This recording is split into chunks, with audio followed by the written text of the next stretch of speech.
Hey guys, welcome to the Daily Word Bible Study, a plain and simple book by book, chapter by chapter, and verse by verse study through the entire Bible. Currently, we are in the Gospel of John, chapter 9. Now, chapter 9 and chapter 10 really should be one chapter. As I often say, chapter headings and verses are not inspired. God did not put the chapters, God did not break up the books and letters into chapter and verse setting. Okay, the translators did this centuries after they were written. And you can say there are pros and cons. The biggest problems with the division, however, is mentally we stop, we break up the thought. So we break up the thought, and many times, for whatever reason, I would love to be able to talk to the original people who put the verses in. I would love to talk with them to ask them what on earth were they thinking. Okay, what on earth were they thinking? Because some of the chapters break up complete thoughts. Okay, complete thoughts. And there are many places where they do that. And pretty much too, all the verses, we think the Bible is broken up into verses. Now, truthfully, really the only book that comes close to being sort of accurate with that is the book of Proverbs, where they, a lot of times, pretty much each Proverbs is kind of broken up as a verse. Okay. For the most part, there are longer Proverbs that they divide into verses. Okay.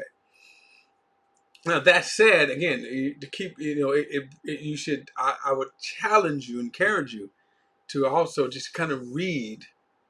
And if you're going to have a break in your reading, then do it where the scene changes. Okay.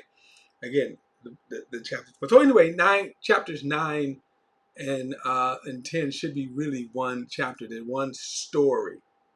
And so, but let's get to it. And let's see, chapter 9. Uh, so it says, as he was passing by. Now, actually, this is a good chapter break here from chapter 8 to chapter 9, okay? But it says, as he was passing by, he saw he saw a man blind from birth. Now, his disciples questioned him, Rabbi, who sinned, this man or his parent, that he was born blind? Now, there was a Jewish belief that if you sinned, or no, that if something bad happened to you, it is because of some sin. Okay. Now, if you go back to the book of Job, okay, well, let's go back before. If you go back to, um, if you go back to the, I'm trying to think of when Jacob's son, okay, when Jacob's sons sold Joseph into slavery. Um, Jacob's sons were scoundrels. Okay, it wouldn't be till later in life that they had some redeeming qualities, but in their younger years they were scoundrels. And one of the things is that they were jealous of Joseph, and at one point they wanted to kill him. So then Reuben said, "No, don't kill him. He's our brother, right?" Could you imagine that conversation? Don't kill him. He's our brother. So uh, he said, well, so they put him in this pit. And Reuben was saying, okay, let me just get him away from them because my brother's kind of crazy. Puts him in this pit, and then Reuben goes off, right? In the meanwhile, his brother said, yeah, yeah, you know what, killing them is going to be bad. So instead of killing them, how about we make some money off of them? So they sell Joseph into slavery, sell Joseph to some Egyptians. Reuben gets back, where's Joseph? Well, we sold him off into slavery. All right. Now, some 20 years go by, and doing in his journey, Joseph's journey, uh, you know, even more bad stuff happened to him, right? He's get accused of rape, and then he's thrown in jail, and then when he's thrown in jail, he ends up, God is using him because a famine was coming, and God gives Pharaoh a dream that only Joseph could interpret. Joseph is promoted to prime minister. He is second under the command of Pharaoh. Wow. Okay. And as even Pharaoh says, people will live or die at your word. That's powerful, man. But Joseph is a good man. So that people should be thanking God for that. Potiphar's wife, woo, right? Okay. But as the famine goes, his brothers now, because Egypt, because of Joseph's wisdom that God had given him, Egypt is prospering while the rest of the world is suffering. And everybody is coming to buy food from Egypt. And so Joseph will go, hey, I hear there's food in Egypt, go down there. And they don't know that their brother is now prime minister, second in command. And so Joseph sort of toys with them. Joseph was like, oh, they don't know who I am. And though he's speaking to his brothers through an Egyptian interpreter. Now, some people may say, well, why didn't his brother recognize him? 1, 2, 3, 20 years have gone by. And remember, they were not expecting to see Joseph in this powerful position. And he probably had some makeup on, Egyptian gear, whatever. All right, so now he goes on and he starts toying with them. You spies, you trying to seek out, find out our weakness. And the brothers at this time, they have changed, and man, they begin to like, no, we're true men. Look, we just come to buy food. That's it, And like, okay, well, tell me about yourself. And they begin to tell him, and they get to a point where they're honest, right? And they go, well, look, we're 11 brothers. One is at home, and we're just here to buy food. And go, but tell me about Joseph's like, no, tell me about this younger brother you got right here. Tell me about your father. They have no clue. So finally, he said, I'm going to put y'all in jail until I can find out. I'm going to send one of you back. I'm going to put you in jail. Now, here's the thing. Now, Joseph can understand them. And they don't realize that as they're talking among themselves, and they was like, what in the heck is going on? And one of them says, see, it's because of the wrong that we did. It was because of the wrong. And Joseph's heart is breaking at this point. But my point is, there was always this idea that when you do something wrong, that God is punishing you for that. And religions, not only Judaism, not only Christianity, but a lot of people just think that when you do something wrong, God is punishing for that. And the problem is that while in some respects God could be punishing you for your sins, but yeah, obviously God is not just kind of automatically as a pattern. You sin, you get punished. Okay, you sin, you get punished because, look, God doesn't, look, there's a lot of people that sin. There's a lot of people that do horrible sins and they don't get punished. There's a lot of people that do wrong, bad things and live their lives out. Okay? Very well. So, it doesn't mean always, and then, it doesn't mean that. But again, that's this thought right here. In other words, there had to be a sin there had to be a sin that this man was born blind. There had to be a sin. He had the fact that he's born blind. What sin did he do? Now keep in mind. So now that watch this, and here's even the more kind of illogic. Well, this obviously he was born blind, so his parents sinned, right? In other words, this man, well, he was born blind. So did he sin in the room? And I do believe that there was some aspect, some people believe that a person could sin. All right. So it's very interesting. So now Jesus answered, neither this man nor his parents sinned. Jesus answered, this came about so that the works of God might be displayed in him. Now the answer here kind of is a broad answer for this reason. Jesus' first answer, no one sinned. But the second phrase seems like that either God allowed this man to be born blind just so God can display his works. That doesn't pan up under scripture, by the way. It just doesn't. I mean, because if that was the case, you know, this man, I think it's above 40 or something like that. So in other words, God, God back, before the man was even born, caused the man to be blind or allowed the man to be blind just so that like 40 years later he could heal him. And I think sometimes when we look at language, there's certain, I think language can get lost in terms of what is actually being said here.